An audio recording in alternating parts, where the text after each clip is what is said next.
Acá estamos con Victoria Giarrizo, que es fundadora y actual directora del Centro de Economía Regional y Experimental y licenciada y doctora en Economía. Había quedado una pregunta, ¿no? Sí, Ani, Victoria, lo que hablábamos era particularmente del último informe de que ustedes hacen habitualmente sobre situación de bienestar de la población o percepción de bienestar, y que estaba dando una mejora, digamos, de la sensación, pese a algunos interrogantes, y sobre todo que expliquemos un poquito qué es esto de sensación de bienestar. Sí, bueno, nosotros empezamos a medir el bienestar económico, que es una tendencia, te diría, mundial, claro, ¿no? Donde los países empiezan a preguntar qué pasa más allá del crecimiento. Y uno lo puede ver en la economía argentina, una economía que, si miramos las tasas de crecimiento de los últimos años, creció a tasas chinas, como decimos. Sin embargo, la pregunta es hasta dónde esas tasas de crecimiento se reflejaron en mejoras en el bienestar de la población. Claro. Y cuando uno mira hacia atrás, podemos ver que hasta el año 2007... claramente la tasa de crecimiento se traducía en mejoras de bienestar, posiblemente porque veníamos de niveles muy bajos, claro, la economía crecía creando empleo, las tasas de inflación de alguna manera estaban limitadas, o sea que el ingreso real de la economía mejoraba. En el año 2008 y 2009 se empieza, bueno, la economía aparte ya en el 2009 directamente nosotros, según nuestras estimaciones, cayó, o sea, ni siquiera, claro, que creció poco, y ya lo notamos en que se deterioró mucho el bienestar económico. Y la última medición que hicimos fue ahora en junio, porque son mediciones semestrales, claro, donde hubo una mejora del 5% en el bienestar económico en los últimos 12 meses sería. O sea que esta reactivación que apareció en estos últimos 6-7 meses, de alguna manera se reflejó en mejoras en el bienestar. Sin embargo, ahí, ¿cómo armamos este indicador? Nosotros tenemos en cuenta... preguntar, ¿son indicadores objetivos, digamos? ¿Creció el salario tanto o es también esta cosa de estamos mejor? Claro, es una evaluación un sentimiento subjetiva. Claro. Lo que nosotros le preguntamos a la gente es cómo evalúa su nivel de bienestar en 5 áreas que consideramos que son esenciales en el bienestar, sí, de una persona, que es educación, salud, trabajo, vivienda y ingresos. O sea, consideramos esas 5 áreas y le hacemos preguntas donde ellos evalúan cómo es su situación en ese área puntual. Y en función a las ponderaciones que la misma gente le da a cada área en su bienestar, armamos una especie de índice de bienestar económico.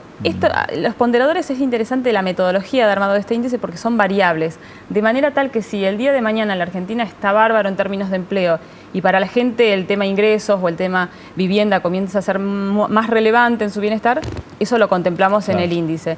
Cuando uno mira qué pasó en el último año, la mejora esta que hablamos en el bienestar se produce básicamente impulsada por 3 áreas que son salud, educación y empleo. Y es lógico porque en términos de salud el año pasado fue un año muy complicado. ¿Se acuerdan que estuvo el tema de la gripe A, estuvo el tema del dengue en el verano? O sea que había caído mucho la percepción de bienestar en el área salud del año pasado.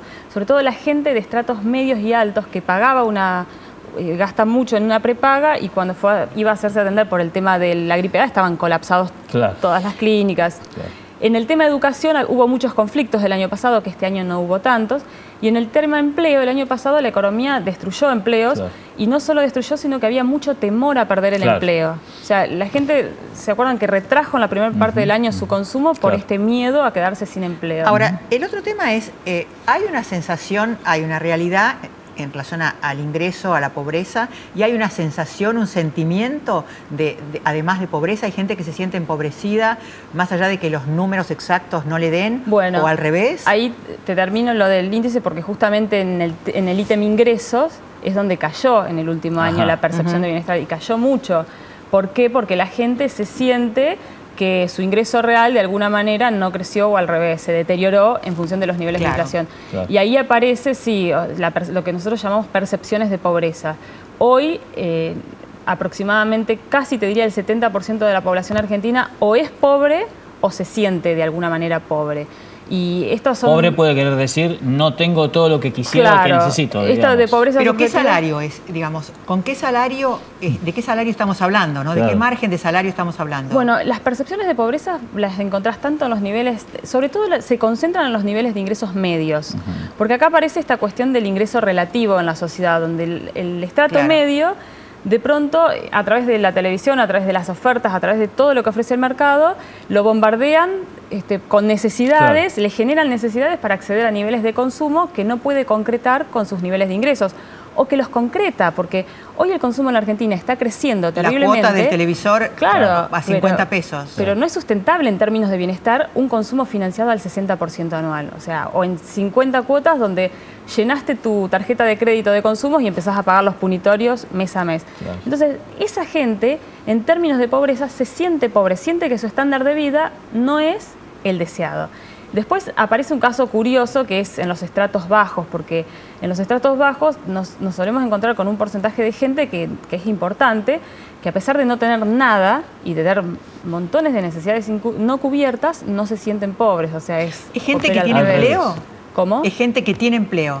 Es gente o que tiene empleo, pero son empleos muy precarios, claro. O sea, con niveles de precariedad altísimos, a veces trabajando montones de horas, y sin embargo esa gente, en términos de pobreza, no se siente pobre. O sea, come todos los días y bueno, más o menos. Claro, y ahí hay una cuestión también sociológica en lo que pasa en los estratos medios y lo que nosotros observamos en los estratos bajos, porque cuando el estrato bajo, y estos estudios han hecho incluso el Banco Mundial, cuando a la gente de estratos muy bajos le das a elegir entre, por ejemplo, dejar de consumir carne o alguna cosa que podría ser básicamente más cara. Carne o calefacción, en función de acceder a otros tipos de, por ejemplo, cubrir el tema salud o cubrir el tema de educación, no resignan ni carne, ni calefacción, ni este tipo de cosas. Ahora, en los estratos medios, sí. En el estrato medio, por ejemplo, resignan el consumo de carne, el consumo de calefacción, esas cosas en función de lo que es salud, educación.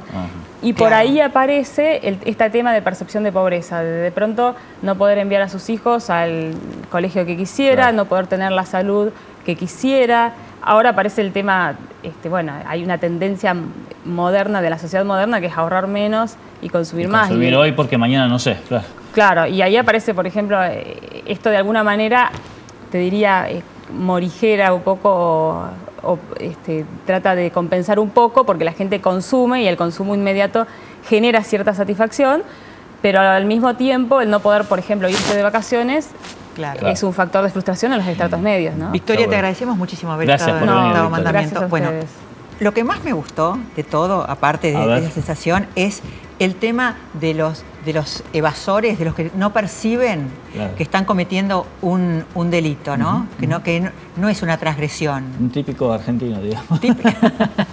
Bueno, nos vamos hasta el próximo lunes.